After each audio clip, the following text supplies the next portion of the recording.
하나님 말씀 합독하도록 하겠습니다. 오늘 선포될 말씀 신약성경 고린도전서 15장 9절에서 10절로 말씀입니다. 함께 하나님 말씀 받들어 올리겠습니다. 나는 사도 중에 가장 작은 자라.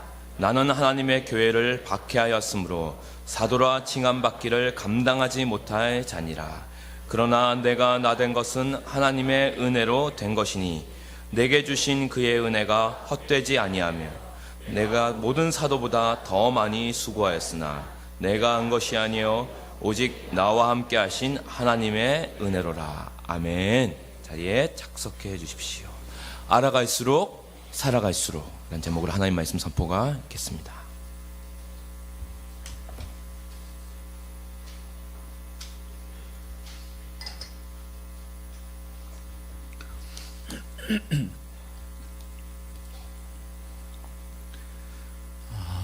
계절의 여왕이라 일컬어지는 5월이 되면 자연스레 떠올리게 되는 단어들이 있지요. 우리 청년들은 결혼 떠오를 것 같아요. 또 가정, 가족, 사랑, 감사, 꽃, 또 한국 현대사에 관심이 많으신 분들은 광주, 여러 가지 생각들을 하실 수 있을 겁니다. 그 가운데 은혜라는 말도 빼놓을 수 없지요. 어버이의 은혜, 스승의 은혜, 이렇게 말이죠. 그런데 그리스도인에게 이 은혜라는 단어만큼 소중하고 감격스러운 말도 드물죠. 왜냐하면 신앙생활이라는 게 본디 처음부터 끝까지 하나님의 은혜 안에서 걸어가는 여정이기 때문입니다. 우선 신앙생활 시작부터가 하나님의 은혜로 시작이 됩니다. 골로새서 1장 6절은 이렇게 선포하고 있습니다. 이 복음이 이미 너희에게 이름에 너희가 듣고 참으로 하나님의 은혜를 깨달은 날부터 너희 중에서와 같이 또한 온 천하에서도 열매를 맺어 자라는도다. 아멘. 그러니까 그리스도인의 삶은 예수 그리스도의 복음을 듣고 하나님의 은혜를 깨달은 날로부터 시작되는 것임을 알 수 있지요. 그러니까 복음은 마치 하나님의 은혜가 담겨 있는 보물 상자와도 같은 것입니다. 성령의 도우심으로 그 상자 안에 가득 담겨 있는 하나님의 은혜를 깨달은 날로부터 그리스도인의 삶이 시작되고 점점 성장하게 되는 것입니다. 그날로부터 새 생명이 시작되고 그 생명이 자라가게 되는 것이죠. 결국 신앙생활은 하나님의 은혜에 대한 반응이요 응답인 것입니다. 그런데 문제는 이렇게 은혜로 시작된 우리 신앙의 여정이 시간이 흐르다 보면 점차 퇴색되거나 변질될 수 있다는 것입니다. 그러니까 은혜의 자리에서 점점 멀어지게 되는 경우가 있을 수 있다는 것이죠. 그래서 사도들은 복음을 듣고 자신들이 전한 복음을 듣고 믿음으로 반응한 사람들에게 계속해서 은혜 가운데 머물러 있을 것을 권면합니다. 그리고 은혜의 자리에서 이탈하는 성도들이 보이게 되면 그들을 향해서 아주 호된 질책의 메시지를 주었습니다. 사도행전 13장 43절을 보겠습니다. 회당의 모임이 끝난 후에 유대인과 유대교에 입교한 경건한 사람들이 많이 바울과 바나바를 따르니 두 사도가 더불어 말하고 항상 하나님의 은혜 가운데 있으라 권하니라. 아멘. 지금 이 말씀 이런 상황이에요. 안디옥 교회로부터 이제 최초의 해외 선교사로 파송을 받습니다. 바나바와 바울이. 그래서 선교 여행을 떠나게 되는데 제1차 선교 여행 중에 이 비시디아의 안디옥에서 있었던 일을 지금 소개해 주고 있습니다. 거기 가서 복음을 전했더니 사람들이 복음을 받아들였어요. 그때 이제 바울과 바나바가 했던 권면이 뭐냐 하면 이제 여러분 항상 하나님의 은혜 가운데 잘 머물러 있으시기 바랍니다. 이렇게 권면하는 거죠. 베드로후서 3장 18절 보면 사도 베드로도 이렇게 권면하고 있습니다. 오직 우리 주 곧 구주 예수 그리스도의 은혜와 그를 아는 지식에서 자라가라. 그러니까 하나님의 은혜로 구원받은 성도들은 계속해서 자라가야 하는데 어디에서 자라가야 합니까? 예수 그리스도의 은혜와 그를 아는 지식에서 자라가야 한다. 이렇게 권면합니다. 자, 이렇게 구원받은 성도들에게 계속해서 은혜 가운데 머물도록 혹은 은혜 안에서 계속 자라가도록 권면할 뿐만 아니라 신앙생활 잘 하다가 은혜의 자리에서 이탈하게 되면 아주 호되게 질책하거나 경고하기도 합니다. 갈라디아 1장 6절입니다. 그리스도의 은혜로 너희를 부르신 이를 이같이 속히 떠나 다른 복음을 따르는 것을 내가 이상하게 여기노라. 갈라디아 교회 안에 거짓 선생들이 들어와서 잘못된 가르침, 다른 복음은 없죠, 사실. 틀린 이야기를 했는데 받아들인 성도들이 있었죠. 그러다 보니까 이 은혜의 복음에서 떠나는 사람들이 나온 거죠. 그래서 바울이 그들을 향해 지금 책망하는 것입니다. 갈라디아 5장 4절에서는 또 이렇게 말합니다. 율법 안에서 의롭다 함을 얻으려 하는 너희는 그리스도에게서 끊어지고 은혜에서 떨어진 자로다. 은혜에서 떨어진 자로다. 갈라디아 5장 7절입니다. 너희가 다름질을 잘 하더니 누가 너희를 막아 진리를 순종하지 못하게 하더냐. 무슨 이야기입니까? 갈라디아 교회의 성도들이 복음을 받아들이고 예수님의 제자가 되어서 신앙생활을 그동안 꽤 잘 해왔다는 것이죠. 여기 다름질은 운동장에서 뛰는 걸 말하는 게 아니잖아요. 신앙의 경주를 말하는 것이죠. 신앙생활 잘 해왔다는 거예요. 근데 잘 해오다가 그만 잘못된 가르침을 받아들이니까 지금 이탈하고 있다는 거죠. 삐딱선을 탔다는 거예요. 다시 돌이키라는 이야기겠죠. 갈라디아 6장 18절 편지를 마무리하면서 이렇게 말합니다. 형제들아, 우리 주 예수 그리스도의 은혜가 너희 심령에 있을지어다. 아멘. 이렇게 편지를 마무리 짓죠. 그런데 사도들은 왜 그렇게 은혜를 강조했을까요? 특별히 사도 바울은 왜 그렇게 은혜를 강조했을까요? 신약 성경 기자들 가운데 바울만큼 은혜라는 말을 많이 사용하고 또 그 단어를 아주 폭넓은 의미로 사용하는 사람이 없거든요. 그것은 사도 바울 자신의 특별한 경험과 또 그로 인한 깨달음 때문이었습니다.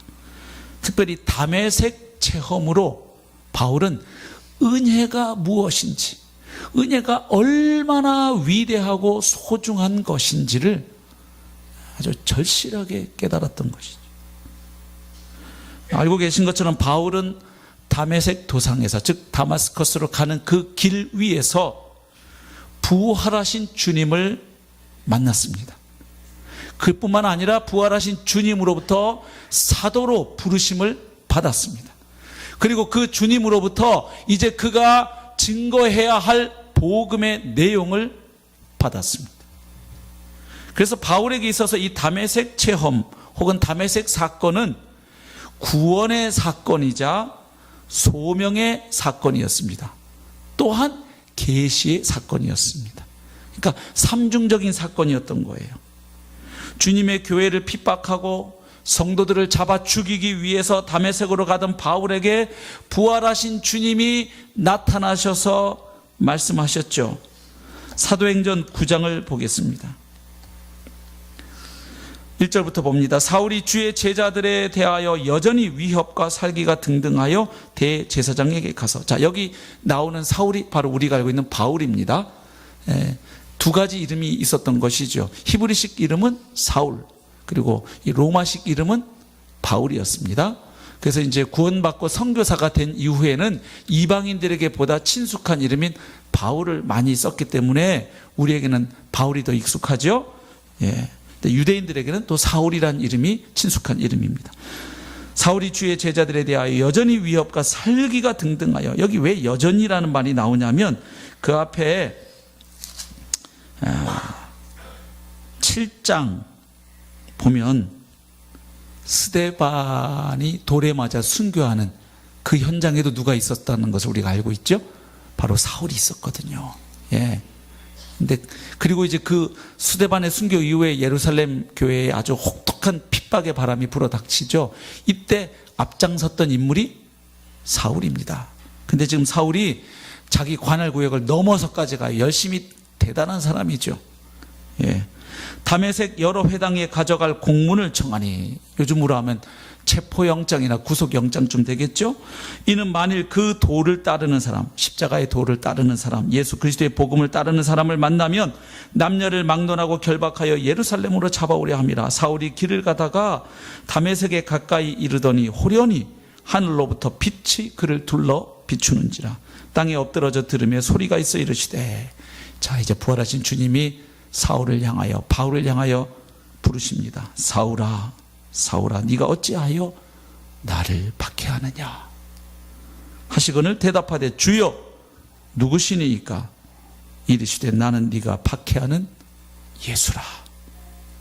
그러니까 이 순간 바울은 여러 가지를 알게 된 거죠.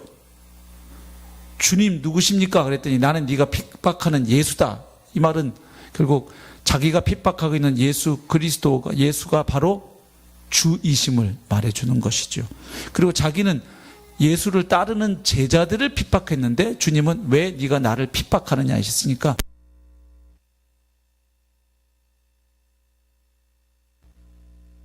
라는 사실도 알게 되는 거죠. 너는 일어나 시내로 들어가라. 네가 행할 것을 너에게 이를 자가 있느니라. 그 사람이 누굽니까? 뒤에 보시면 아나니아죠. 예. 그래서 그 아나니아에게 하나님이 또 작업을 하십니다. 나타나셔서 이제 사울에게 갈 것을 말씀하시는데 처음에는 거부하죠. 놀라죠. 아나니아가. 주님, 제가 그 사울의 악명을 익히 들어서 알고 있습니다. 아주 예수 믿는 사람 잡아 죽이는 일에 아주 열심히 대단한 사람으로 제가 알고 있습니다. 근데 제가 그 사람을 어떻게 만납니까? 할 때 주님이 말씀하시죠. 15절입니다. 주께서 이르시되 가라. 이 사람은 내 이름을 이방인과 임금들과 이스라엘 자손들에게 전하기 위하여 택한 나의 그릇이라. 그가 내 이름을 위하여 얼마나 고난을 받아야 할 것을 내가 그에게 보이리라 하시니. 아나니아가 떠나 그 집에 들어가서 그에게 안수하여 이르되 형제 사울아, 주 곧 네가 오는 길에서 나타나셨던 예수께서 나를 보내어 너를 다시 보게 하시고 성령으로 충만하게 하신다 하니 즉시 사울의 눈에서 비늘 같은 것이 벗어져 다시 보게 된지라. 그래서 지금 보시면 부활하신 예수님이 나타나셔서 사울이 가던 그 길을 멈춰 세우시고 그 자리에서 회심과 중생의 체험을 하게 하십니다. 그리고 그를 사도로 부르십니다. 그리고 그에게 그가 전해야 할 복음 메시지를 주십니다.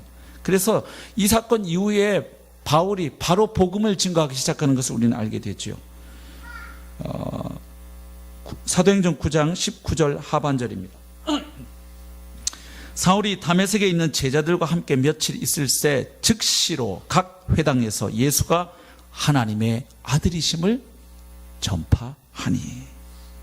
듣는 사람이 다 놀라 말하되 이 사람이 예루살렘에서 이 이름을 부르는 사람을 멸하려던 자가 아니냐. 여기 온 것도 그들을 결박하여 대제사장들에게 끌어가고자 함이 아니냐 하더라. 사울은 힘을 더 얻어 예수를 그리스도라 증언하여 다메섹에 사는 유대인들을 당혹하게 하니라. 자, 그러니까 사도 바울에게 있어서 이 다메섹 체험은 죄인이었던 그가 부활하신 주님을 만나 은혜로 거듭나게 되는, 구원받는 사건이었고, 사도의 직분을 받는 사건이었고, 또한 그가 전해야 할 복음을 전수받는 사건이었음을 알 수 있죠. 그래서 사도 바울은 그 이후로 기회 있을 때마다 자신의 사도직에 대해서, 자신이 전하는 복음에 대해서 이렇게 말합니다. 갈라디아 1장 1절입니다. 사람들에게서 난 것도 아니요 사람으로 말미암은 것도 아니요 오직 예수 그리스도와 그를 죽은 자 가운데서 살리신 하나님 아버지로 말미암아 사도된 바울은, 자기를 그렇게 소개합니다. 그러니까 내가 사도된 것은 사람들에게서 기원한 것도 아니고 사람들이 중간에서 중개해줘서 된 것도 아니다. 내가 사도된 것은 오직 부활하신 예수 그리스도 그리고 그분을 살리신 하나님 아버지로 말미암아 나는 사도가 되었다. 이렇게 선언하는 것입니다. 그리고 갈라디아 1장 11절 12절 가면 자신이 전하는 복음에 대해서 또 이렇게 말합니다. 형제들아 내가 너희에게 알게 하노니 내가 전한 복음은 사람의 뜻을 따라 된 것이 아니니라. 이는 내가 사람에게서 받은 것도 아니요 배운 것도 아니요 오직 예수 그리스도의 계시로 말미암은 것이라. 아멘. 오늘 본문이 포함된 고린도전서 15장 부활장으로 유명한 장입니다. 바로 이곳에서도 바울은 부활하신 주님과의 만남을 통해서 내가 사도로 부름받았다고 선언합니다. 이 고린도전서 15장에서 바울이 부활을 이야기하게 된 이유가 있지요. 고린도 교회 안에 또 부활을 부정하는 사람들이 나왔기 때문에 바울은 그 앞에서 고린도 교회 여러 문제들을 복음으로 치유해 왔던 바울이 이제 고린도전서 15장에서는 부활에 대한 이야기를 다시 하게 됩니다. 그래서 15장 1절부터 보면 자기가 다시 고린도 교회 성도들에게 자기가 전해주었던 그 복음을 다시 생각나게 한다고 하면서 요약을 하죠.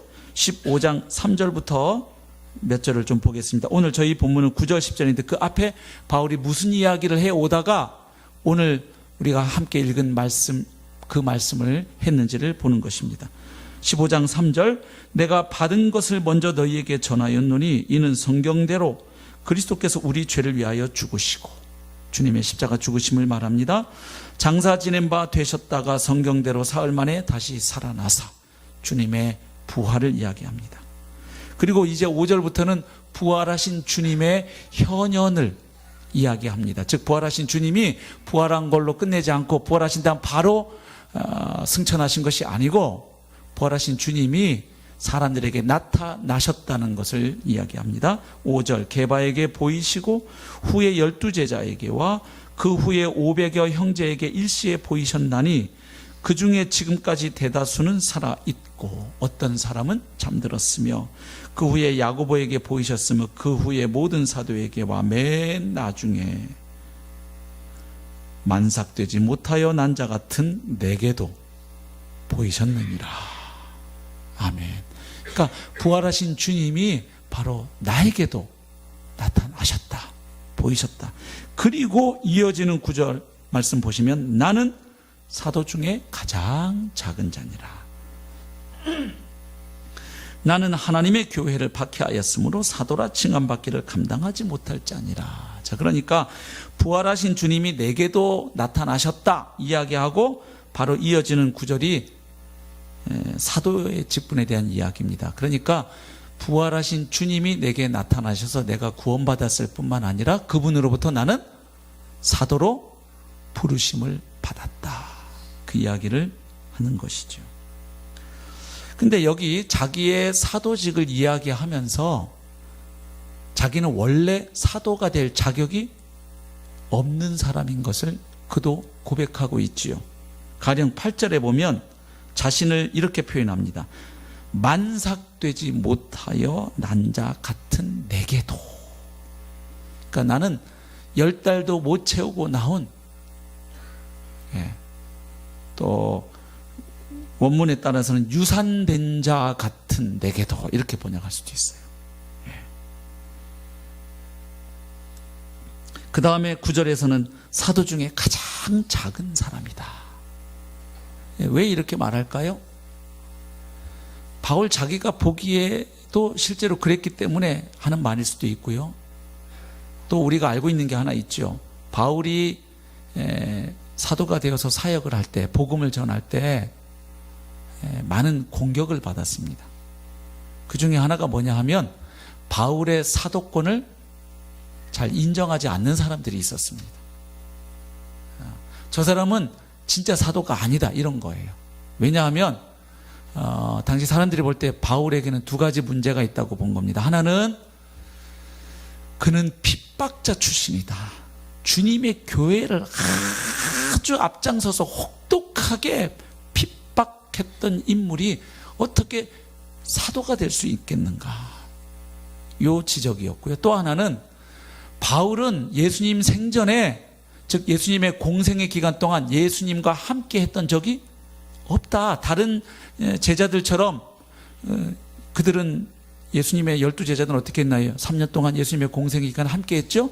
그래서 주님과 함께 먹고 자고 주님의 말씀과 가르침을 듣고 배웠습니다. 주님의 행하시는 여러 기적들을 보았습니다. 그리고 주님의 죽으심과 장사 지냄과 부활을 다 목격했거든요. 근데 바울은 그러지 못했잖아요. 그러니까 예수님의 공생의 기간 동안 제자로 예수님과 함께 하지 못했던 바울은 사도 자격이 없다, 이렇게 공격을 한 겁니다. 그런데 바울이 자신의 사도권을 주장하는 이유는 무엇입니까? 사도됨의 요건, 중요한 요건은 부활하신 주 예수 그리스도를 본 사람이다. 그래서 그분의 부활을 증거하도록 세움받은 자가 사도이다. 그런 면에서 나도 부활하신 예수 그리스도를 만났을 뿐만 아니라 그분이 나를 직접 지명하여 사도로 부르셨기에 나는 사도가 맞다, 이렇게 보기 때문에 자신의 사도직을 이야기합니다. 그리고 사도직의 소명은 기본적으로 하나님의 은혜로 인한 것이다. 우리의 어떠한 자격이 있어서 사도된 사람은 아무도 없다는 거예요. 나도 그렇지만 베드로도 그렇고 사도직분은 기본적으로 하나님의 은혜로 인한 것이기 때문에 나야말로 하나님의 은혜로 사도가 되었다, 이렇게 고백하는 것이죠. 그래서 여러분, 바울이 가장 신약 성경에 어떤 사람들, 기자들보다 많이 썼던 단어가 은혜라는 말입니다. 또 많이 쓴 말이 있죠. 그리스도 예수 안에서, 엔 크리스토스, 그리스도 안에서, 이 말 바울이 무척 많이 썼던 말이고요. 또 하나가 은혜, 이 카리스라는 말입니다. 카리스. 그래서 은혜는 받을 자격이 도무지 없는 사람에게 일방적으로 거저 베풀어지는 호의 혹은 사랑을 가리켜서 은혜라고 합니다. 카리스라고 합니다. 그러니까 과분한 호의적 행위를 가리켜서 은혜라고 하는 거죠. 그런데 바울은 이 단어를 그 어떤 사람보다 많이 썼을 뿐만 아니라 이 단어에 아주 방대한 신학적 의의를 부여한 사람입니다. 그래서 은혜는 근본적으로 그리스도 예수 안에서 이루어진 하나님의 구원 행위를 가리키는 말이에요. 그러니까 하나님이 예수 그리스도 안에서 혹은 예수 그리스도를 통해서 우리를 구원하신 것을 가리켜서 은혜라고 합니다. 그런데 바울은 거기에서 더 나아가는 거예요. 그뿐만 아니라 하나님이 그리스도 안에서 베푸시는 모든 그 사랑의 행위들, 그 모든 구원과 통치의 행위들을 가리켜서 바울은 다 은혜라고 표현합니다. 그러니까 주님이 십자가에서 우리를 위하여 대속 제물로 죽으시고, 그래서 이제는 그 예수님을 믿고 바라보는 자들을 그 믿음 하나 보시고 구원해 주시는 것만이 은혜가 아니라, 그렇게 은혜로 구원하신 성도들에게 하나님이 계속해서 여전히 베푸시는 그분의 모든 사랑을 가리켜서 바울은 은혜라고 표현합니다. 바울이 은혜로 된 것이라고 표현하는 것을 몇 가지 좀 살펴보겠습니다. 먼저 바울은 당연하게 우리가 구원받은 것, 우리가 죄사함 받고 의인이 된 것은 오로지 하나님의 은혜로 되었다고 선포합니다. 에베소서 2장 8절 말씀 같이 한번 읽어보겠습니다. 시작. 너희는 그 은혜에 의하여 믿음으로 말미암아 구원을 받았으니 이것은 너희에게서 난 것이 아니요 하나님의 선물이라. 아멘. 구원은 우리에게서 난 것이 아니라는 거예요. 그 다음 구절에 보면 행위에서 난 것이 아니다. 이는 너희로 자랑하지 못하게 하려 합니다. 이런 말씀도 나오죠. 그러니까 우리가 받은 구원은 오직 하나님의 은혜에 의하여 주어진 것입니다. 어떤 분들은 믿음을 공로로 생각하는 분들이 있는데 그건 사실이 아니에요. 은혜에 의하여 믿음으로 말미암아입니다. 그러니까 믿음이 공로가 될 수 없는 거예요. 하나님의 은혜가 주어지는데 그것이 믿음으로 우리에게 주어진 거예요. 믿음으로 받는 거예요, 은혜를. 그러나 은혜가 없으면 암만 내가 열심히 믿어도 구원 못 받아요. 마치 수돗물이 이제 정부에서 보내주면 오겠죠. 수도국인가요? 어디서 수돗물이 온다고 해보세요. 그럴 때 믿음으로 수도꼭지를 탁 틀면 수돗물이 나오죠. 그러나 그게 이 수도꼭지를 틀면 물이 나온다는 믿음 때문에 물이 나온 건 아니에요. 사실은 근본적으로 볼 때 물을 보내줬기 때문에, 그리고 그 물이 오는 수도관이 있는 것이고, 그리고 내가 틀었을 때 나오죠. 그래서 믿음은 은혜를 받아들이는 수단입니다. 하나님이 그리스도 안에서 다 해놓으신 것을 우리가 믿음으로 취하는 것입니다. 아멘. 그래서 믿음은 공로가 아니에요. 하나님이 다 해놓으신 것을 그저 받아들이고 수용하는 수단이 믿음인 것입니다. 그래서 근본적으로 우리의 구원은 하나님의 은혜로 받은 것입니다. 예. 로마서 3장 23절 24절도 이렇게 선포합니다. 모든 사람이 죄를 범하였음에 하나님의 영광에 이르지 못하더니 그리스도 예수 안에 있는 속량은 이 사서 해방시킨다 이런 뜻입니다. 노예를 사서 풀어주다, 해방시키다. 속량으로 말미암아 하나님의 은혜로 값없이 의롭다 하심을 얻은 자 되었느니라. 그러니까 죄인인 우리가 죄사함 받고 의인이 된 것도 하나님의 은혜로 값없이 된 것입니다. 아멘. 그러니까 구원받는 데 있어서 우리가 기여하거나 우리가 수고한 게 없습니다. 하나님이 하신 것입니다. 예. 구원뿐만이 아니에요. 바울은 우리가 받게 되는 어떤 직분도 다 은혜로 되었다고 말하죠. 에베소서 3장 7절 8절입니다. 이 복음을 위하여 그의 능력이 역사하는 대로 내게 주신 하나님의 은혜의 선물을 따라 내가 일꾼이 되었노라. 아멘. 그러니까 사도 바울은 이렇게 얘기합니다. 내가 하나님 나라 일꾼, 복음의 일꾼이 될 수 있었던 것도 하나님의 은혜 때문이었다. 예. 그러니까 구원받는 것만 은혜로 되는 게 아니에요. 우리가 하나님의 일꾼이 되는 것도 은혜 때문인 줄로 믿습니다. 예. 그래서 사도 바울이 쓴 그 바울 서신을 읽어보면요, 바울은 자기가 주님께로부터 받은 그 사도의 직분을 가리켜서 하나님의 은혜라고 자주 이야기합니다. 로마서 12장 3절, 15장 15절, 고린도전서 3장 10절, 갈라디아 2장 8절 9절, 에베소서 3장 2절 7절 8절 등의 말씀을 보시면 바울이 하나님께로부터 받은 자기 사도직을 가리켜서 하나님의 은혜다 이렇게 표현을 해요. 제가 한두 곳 한번 읽어보겠습니다. 로마서 12장 3절, 내게 주신 은혜로 말미암아 너희 각 사람에게 말하노니 이렇게 합니다. 그러니까 자기가 사도로서 너희에게 말한다 이 말인데, 내게 주신 은혜로 말미암아, 여기 바울이 말하는 내게 주신 은혜가 특별히 뭘 지칭합니까? 사도직의 은혜를 말하는 것이죠. 예.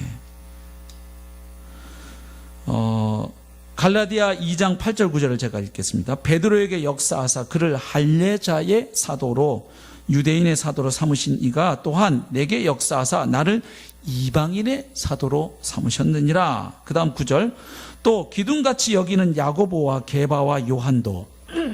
자, 이분들은 바울보다 먼저 사도가 되신 분들이잖아요. 그런 분들도 내게 주신 은혜를 알므로 나와 바나바에게 친교의 악수를 하였으니 우리는 이방인에게로 그들은 할례자에게로 가게 하려 함이라. 그러니까 지금 먼저 사도된 자들이 사도 바울을 주님께서 이방인의 사도로 부르셨다는 것을 뭐 해주었다는 거예요? 인정해 주었다. 그래서 우리가 친교의 악수를 했다. 그래서 주로 사역지를 우리는 유대인들 대상으로 복음 사역할 테니까 바울 당신은 이방인들을 대상으로 사역하십시오. 이렇게 했다는 얘기죠. 근데 거기 뭐라고 표현하냐면 그 사도직 주님이 나를 사도로 불렀다는 걸 그들도 인정해 줬다는 것을 어떻게 표현했냐면 야고보와 게바와 요한도 내게 주신 은혜를 알므로. 그러니까 주님이 자기를 사도로 부르신 것을 뭐라고 표현하느냐? 내게 주신 은혜다. 이렇게 표현합니다. 그러니까 바울은 자기가 하나님 나라 일꾼 된 것, 사도 된 것 다 무엇 때문이었다? 오로지 주님의 은혜 때문이었다. 이렇게 고백합니다. 그 다음에 바울은요, 자기가 성도들을 대상으로 사역했던 것, 행동했던 것도 다 은혜 때문이었다고 말해요. 고린도후서 1장 12절입니다. 우리가 세상에서 특별히 너희에 대하여 하나님의 거룩함과 진실함으로 행하되 육체의 지혜로 하지 아니하고 하나님의 은혜로 행함은 우리 양심이 증언하는 바니 이것이 우리의 자랑이라. 그러니까 성도들을 대해서 우리가 거룩함과 진실함으로 행하였는데 그것은 우리가 잘나서 그렇게 한 것이 아니었고 하나님의 은혜 때문이었다. 그래서 그것이 우리의 자랑이다. 우리의 어떠함이 우리의 자랑거리가 아니고 하나님의 은혜로 우리가 이렇게 살고 사역할 수 있었던 것이 우리의 자랑이다. 그래서 바울은 자주 얘기합니다. 너희가 자랑하려면 어떻게 자랑하라? 주 안에서 자랑하라. 주님을 자랑하라는 이야기죠. 그리고 오늘 본문인 고린도전서 15장 10절에 오면 바울은 또 이렇게 얘기하죠. 그러나 내가 나 된 것은, 즉 내가 구원받고 사도가 된 것은 하나님의 은혜로 된 것이니 내게 주신 그의 은혜가, 즉 바울을, 핍박자 바울을, 사울을 사도로 부르신 그 은혜가 헛되지 아니하여 내가 모든 사도보다 더 많이 수고하였으나 내가 한 것이 아니요 오직 나와 함께 하신 하나님의 은혜로라. 아멘. 그러니까 오늘 보면 바울의 그 멘탈을, 이 정신세계를 조금 엿볼 수가 있는데 하나는 겸손함이 보이죠. 나는 만삭되지 못하여 난자 같은 사람이다. 사도 될 자격이 없는 사람이다. 그리고 사도 중에서도 나는 가장 보잘것없는 작은 사람이다. 이렇게 이야기하죠. 그러나 동시에 또 뭐도 보입니까? 사도로 부르심 받은 그 은혜에 대한 감사뿐만 아니라 사도로서 자기가 해온 사역에 대한 자부심도 보입니다. 내가 모든 사도보다 더 많이 수고했다. 사도 중에 가장 작은 자가 나이지만 그러나 그럼에도 불구하고 나는 그 어떤 사도보다도 더 많이 헌신하고 수고했다. 그래서 내게 주신 주님의 은혜가 헛되지 않았다. 이렇게 고백하죠. 그래서 정리해보면 이렇게 말해볼 수 있는 거예요. 사도 바울은 하나님께서 자신에게 주신 구원이 하나님의 은혜로 된 것이었다. 나를 불러주신 그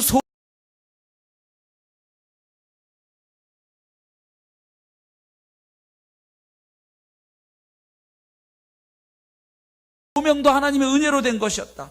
그리고 내가 맡겨주신, 하나님이 나에게 맡겨주신 그 모든 소명을 성실하게 힘껏 감당해 올 수 있었던 것도, 그 소명을 감당하되 하나님의 거룩함과 진실함으로 할 수 있었던 것도 다 하나님의 은혜였다.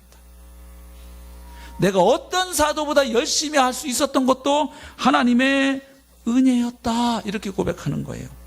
특별히 뭐라고 얘기하냐면 나와 함께 하신 하나님의 은혜. 그러니까 내가 그 일을 그렇게 할 수 있었던 것은 내 안에서 역사하시는 성령님이 나에게 힘 주시고 능력 주시고 위로 주시고 용기 주시고 담대함도 주시고 열정도 주셨기 때문에 내가 그렇게 수고할 수 있었노라. 그렇게 고백하는 거예요. 그러니까 바울에게 있어서는 처음에 십자가로 구원해 주시는 것만이 은혜가 아니라 그렇게 구원하신 이후에도 주님이 친히 함께 해 주시는 것, 하나님의 그 임재도 은혜로 보았던 것이에요. 그 하나님의 임재와 동행, 그것이 나에게 은혜였다 고백하고 있는 것입니다. 내 속에서 역사하시는 하나님의 영의 깨우침, 인도하심, 힘주심, 그것이 나에게 은혜였고 그 은혜에 힘입어서 나는 그 어떤 사도보다도 더 헌신하고 수고할 수 있었다. 그러나 그것은 내 자랑거리가 아니라 그렇게 역사하신 주님이 영광을 받으셔야 한다. 그래서 내가 한 것이 아니고 그분이 하셨다 하는 말이죠. 그래서 아주 모순적이고 역설적으로 보이는 그 말이 성립하는 거예요. 교회에서 보면 복음을 깨닫고 감격한 분들이 누구보다도 헌신하고 수고한 다음에는 꼭 무슨 말이에요? 주님이 하셨습니다. 그러면 잘못 들으면 되게 밥맛 없죠. 지가 고생은 있는 대로 다 하고, 지가 땀 뻘뻘 흘리고, 헌금도 지가 제일 많이 하고, 하여튼 수고는 제일 많이 했고, 주님이 하셨습니다. 그러면 저게 멋있어 보이려고 하는 말인지, 폼 잡는다고 하는 말인지, 남들이 다 하니까 저렇게 안 하면 교회에서 왕따를 당하니까 하는 말인지. 그러나 정말로 주님의 은혜를 아는 사람은 그 말을 고백함에 초의 거리낌이 없습니다. 왜냐하면 그게 사실이니까요. 그렇죠. 그래서 바울에게 있어서 하나님의 은혜는 구원과 소명뿐만 아니라 그 모든 사역을 감당할 수 있었던 것도 주님의 은혜 때문이었습니다. 예.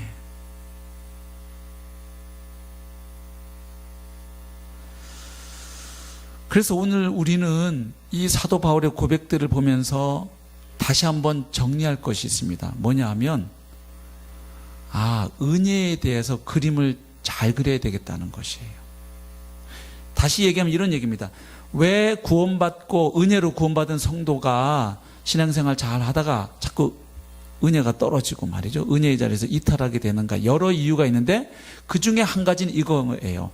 은혜에 대해서 그림을 잘못 그리고 있기 때문에. 즉 하나님의 은혜는 처음에 우리가 죄인으로 살다가 하나님의 은혜로 구원받을 때, 그때에만 은혜를 적용하기 때문이에요.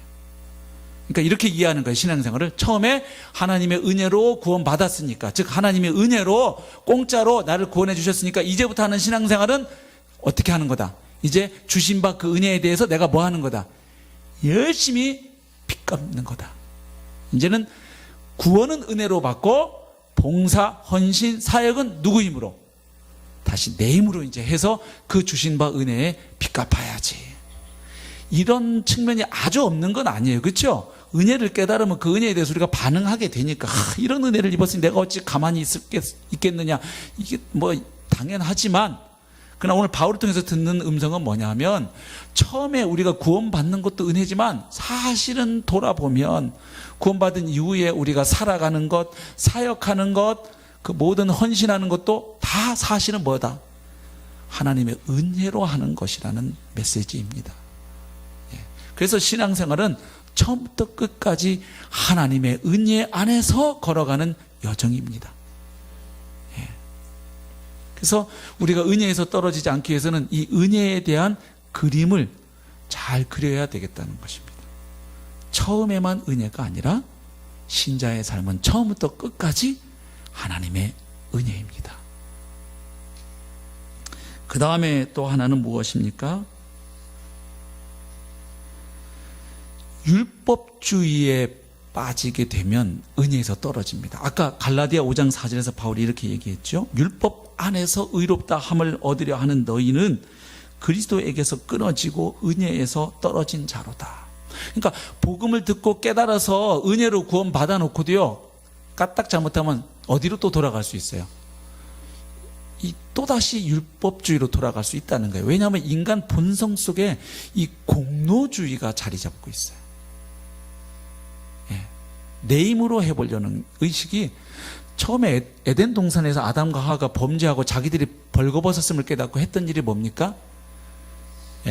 그 무화과 나무 잎을 엮어서 치마, 금방 햇볕에 말라 없어지는 것인데, 하나님이 가죽옷을 지어 입혀주시죠.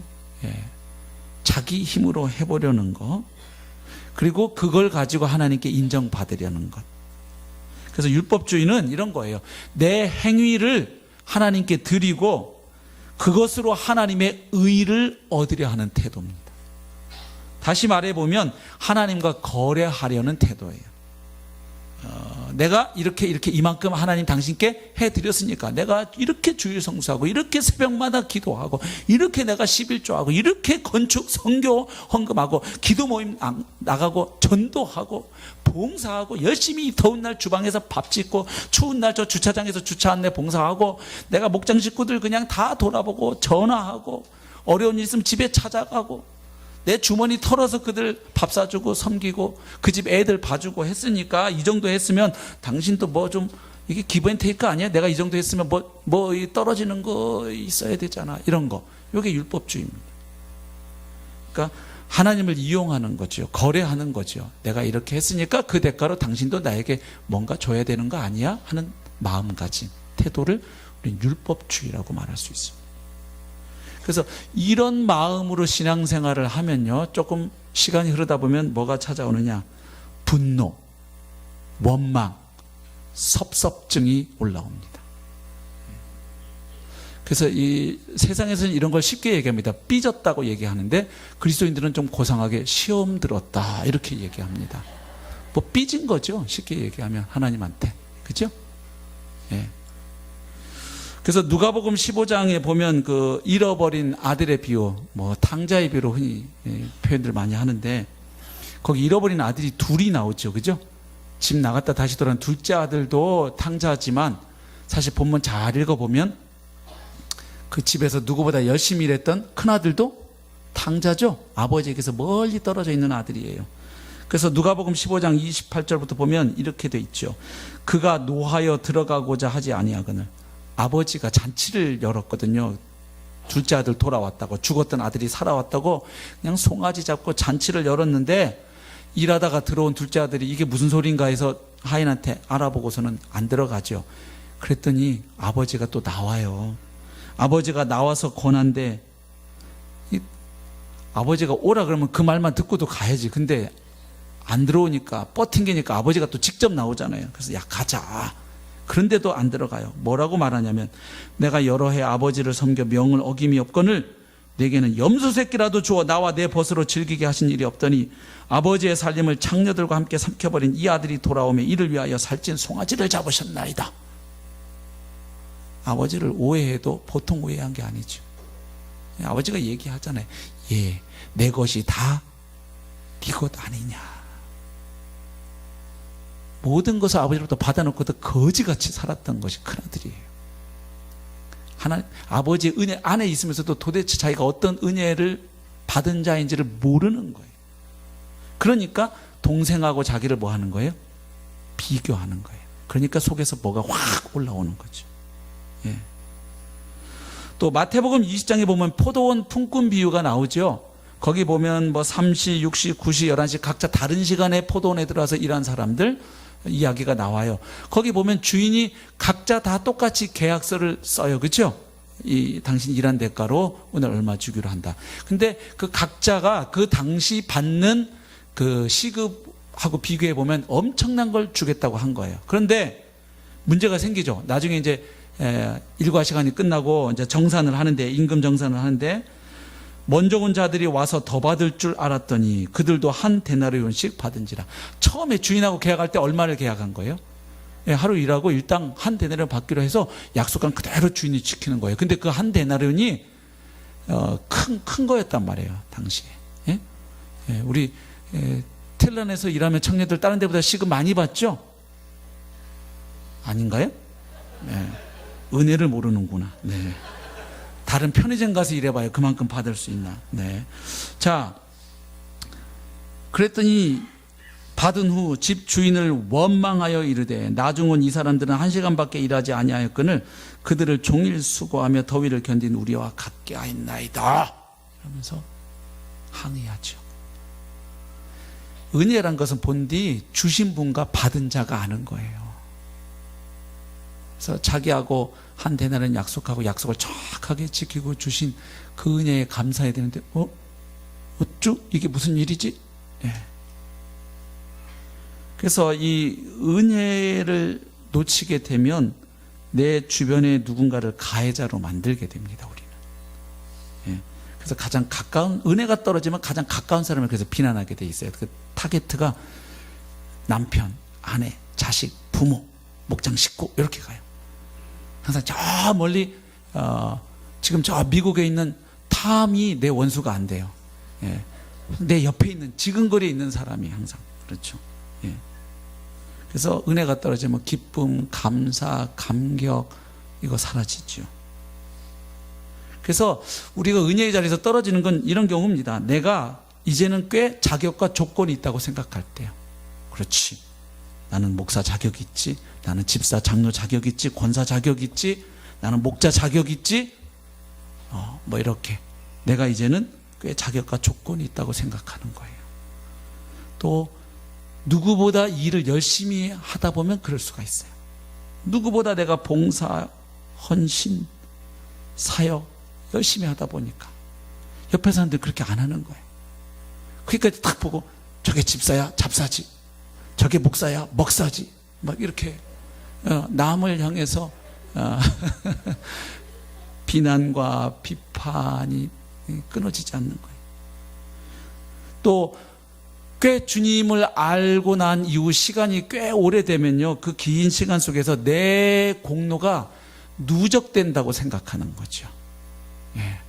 그래서 포인트 쌓고 있다고 생각하나요? 하나님 앞에 내가 30년 동안, 우리 강속에는 30년 이상 교회 안 섬기면 명함을 못 내밀죠. 예, 교회 창립 주일날 이제는 상 드리는 걸 포기했어요. 너무 많으셔갖고, 그죠? 너무 많아요. 세월이 가면 갈수록 이제 30년 이상 되신 분들은 자꾸 점점 더 늘어날 것 같아요. 예, 그런 거죠.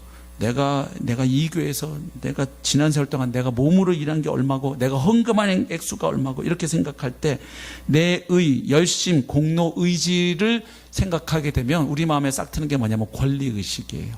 그리고 본전의식이에요. 그렇게 되면 우리 마음에서 빚진 자 의식은 사라져요. 내가 하나님 앞에 얼마나 큰 은혜 받은 자인지, 빚진 자인지. 원래 은혜라는 말 자체는요, 하나님이 그리스도를 통해서 혹은 그리스도 안에서 우리에게 주신 은혜인데, 그 은혜는 우리가 다 갚을 수 없고 보답할 수 없는 하나님의 일방적인 호의를 은혜라고 합니다. 그래서 은혜의 속성은 기본적으로 갚을 수가 없는 겁니다. 여러분, 받고 갚으면 은혜가 아닙니다. 그건 거래입니다. 매매입니다. 은혜란 건 받았는데 갚을 길이 없기 때문에 은혜인 것이에요. 우리가 하는 어떤 수고와 헌신도 자기 아들을 십자가에 내어주신 하나님의 은혜를 갚을 길이 없습니다. 그래서 이렇게 보면 누가 은혜에서 떨어질 가능성이 제일 높은가? 1순위 목회자. 그렇죠? 나는 신학 공부도 했고 목회자로 수련했고 열심히 누구보다 교회를 위해서 걱정하고 기도하고 헌신했다. 또 목회자 다음에 또 누구일까요? 교회 직분자, 장로님, 집사님들, 권사님들. 난 누구보다 우리 교회에서 열심히 헌신하고 봉사했어. 난 지금도 1부 예배 드리고 2부에서 이 뜨거운 불과 싸우면서, 지금 저기 3층에 들릴까 모르겠는데, 나는 이 불과 싸우면서 성도들이 맛있게 먹을 밥을 지금 만들고 있다고. 이 주일날 아침 일찍 와서 1부 예배 드리고, 예. 또 지금 아동부 청소년부 예배 들어가 있는 우리 교사들, 난 이 늦잠 자고 싶은 주일날 1부 예배 드리고, 지금 이 코 올리는 코찔찔이들 데리고 지금 봉사하고 사역하고 있어.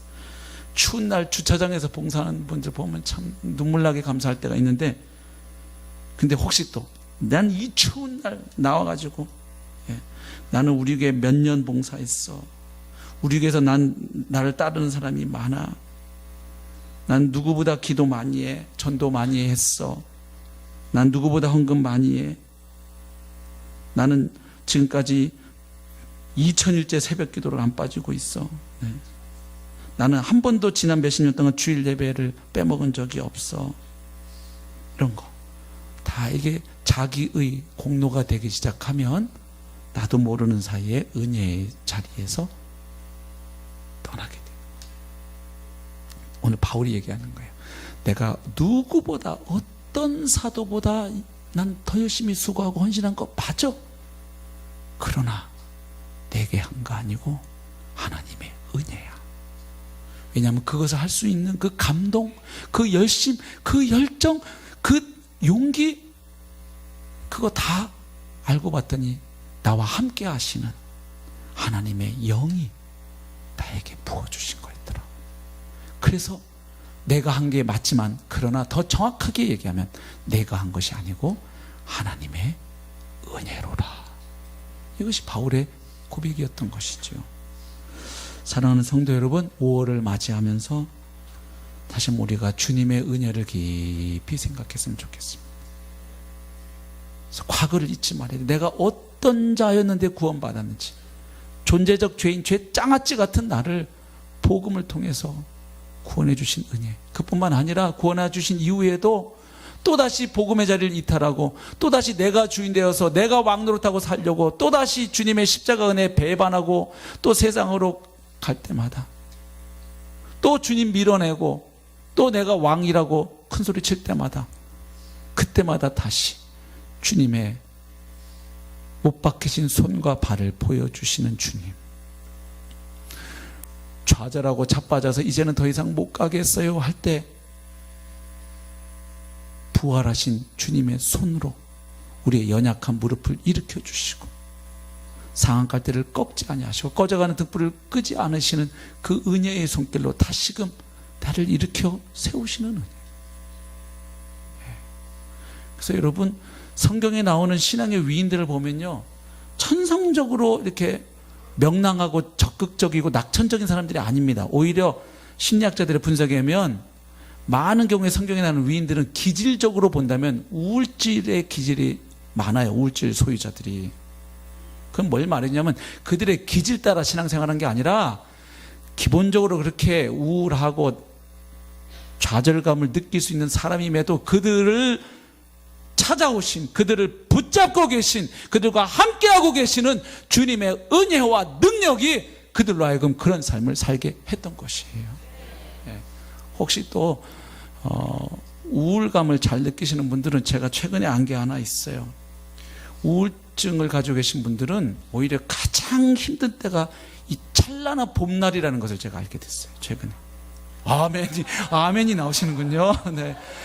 예, 이렇게 너무 햇볕이 좋고 나비가 날아다니고 꽃이 피고 벌이 날아다니고 막 미세먼지 있는 날은 별론데 안 그런 날도 있잖아요. 정말 눈부시게 찬란한 아름다운 날 누구보다 힘들어해요. 그분들은 너무 날씨가 좋기 때문에 더 짜증이 나는 거예요.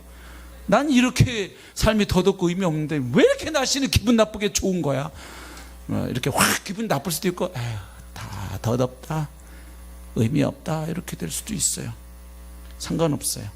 우리 삶의 자리가 어떠하든 기질이 어떠하든 우리 삶을 에워싸고 있는 것은 하나님의 은혜입니다. 오늘 다시금 그 하나님의 은혜를 확신하고 그 은혜 가운데 우리 자신을 던져서 하나님의 은혜가 우리로 하여금 살게 하고 사역하게 하고 또다시 헌신하게 하는 귀한 은혜가 있기를 축복합니다.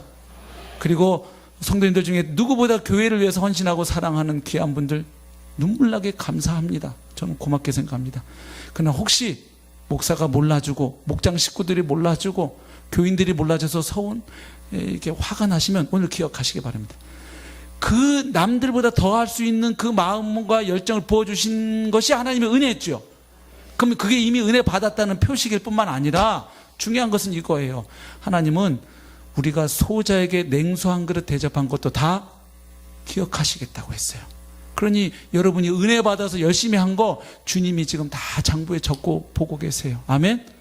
그거 다 기억하시고 상급 주실 것이니까 이게 더블 은혜 아니에요? 그렇게 할 수 있는 게 은혜인데, 아니 그래서 내 힘으로 한 게 아니라 은혜 받아서 한 건데 세상에 그걸 또 기억하시고 상을 주시겠다니, 이게 뭐 이 더블 은혜 아닌가요? 이 바꿔보세요. 이렇게 했는데 쟤네들은 안 하고. 아니죠. 이렇게 할 수 있는 게 은혜 받은 것이고, 그리고 그걸 기억하시고 또 주님이 상급을 주시겠다 하니 참으로 내가 은혜를 받아도 많이 받은 자로구나.